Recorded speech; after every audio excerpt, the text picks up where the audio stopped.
Chapter 18. Now Jehoshaphat had riches and honor in abundance, and joined affinity with Ahab. And after certain years he went down to Ahab to Samaria. And Ahab killed sheep and oxen for him in abundance, and for the people that he had with him, and persuaded him to go up with him to Ramoth-Gilead.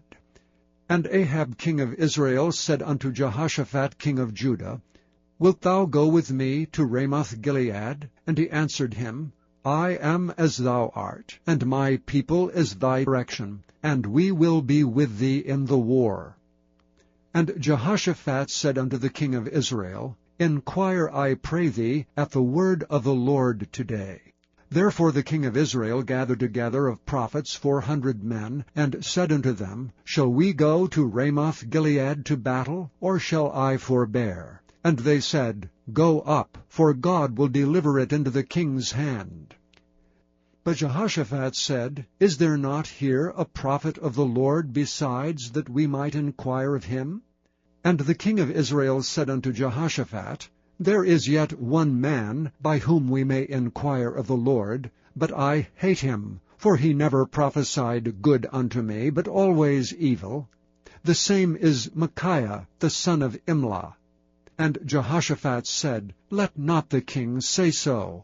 And the king of Israel called for one of his officers, and said, Fetch quickly Micaiah the son of Imlah.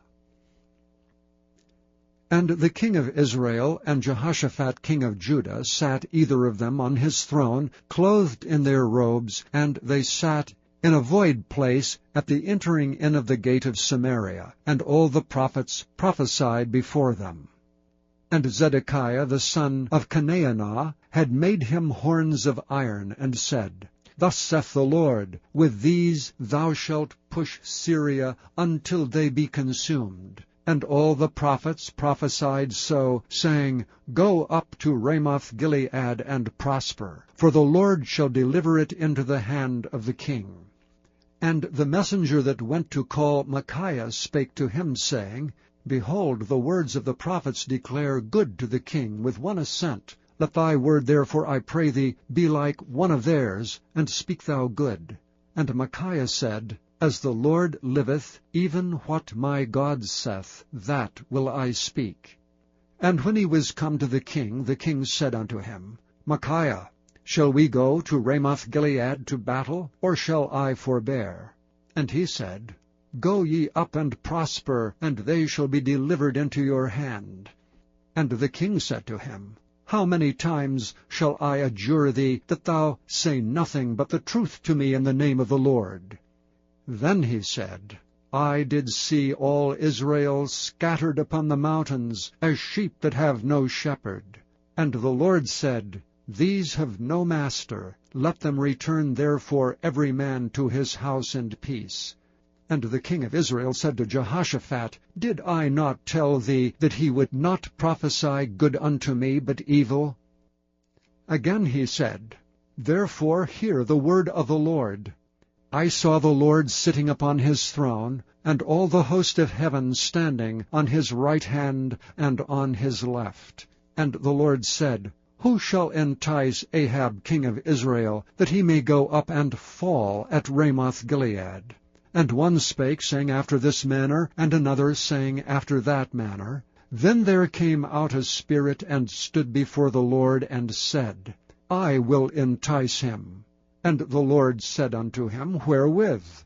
And he said, I will go out and be a lying spirit in the mouth of all his prophets. And the Lord said, Thou shalt entice him, and thou shalt also prevail. Go out and do even so.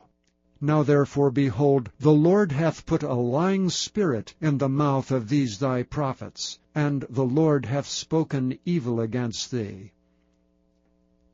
Then Zedekiah the son of Chenaanah came near, and smote Micaiah upon the cheek, and said, Which way went the Spirit of the Lord from me to speak unto thee? And Micaiah said, Behold, thou shalt see on that day, when thou shalt go into an inner chamber to hide thyself. Then the king of Israel said, Take ye Micaiah, and carry him back to Ammon the governor of the city, and to Joash the king's son, and say, Thus saith the king, Put this fellow in the prison, and feed him with bread of affliction, and with water of affliction, until I return in peace. And Micaiah said, If thou certainly return in peace, then hath not the Lord spoken by me. And he said, Hearken, all ye people. So the king of Israel and Jehoshaphat the king of Judah went up to Ramoth-Gilead.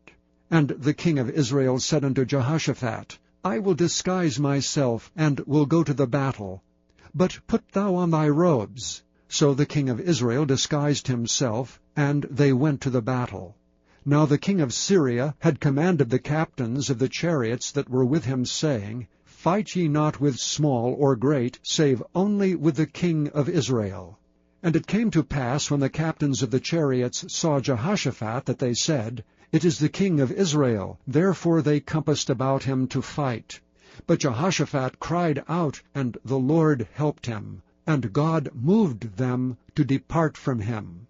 For it came to pass that, when the captains of the chariots perceived that it was not the king of Israel, they turned back again from pursuing him.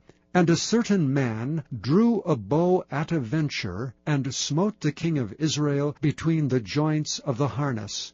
Therefore he said to his chariot man, Turn thine hand, that thou mayest carry me out of the host, for I am wounded.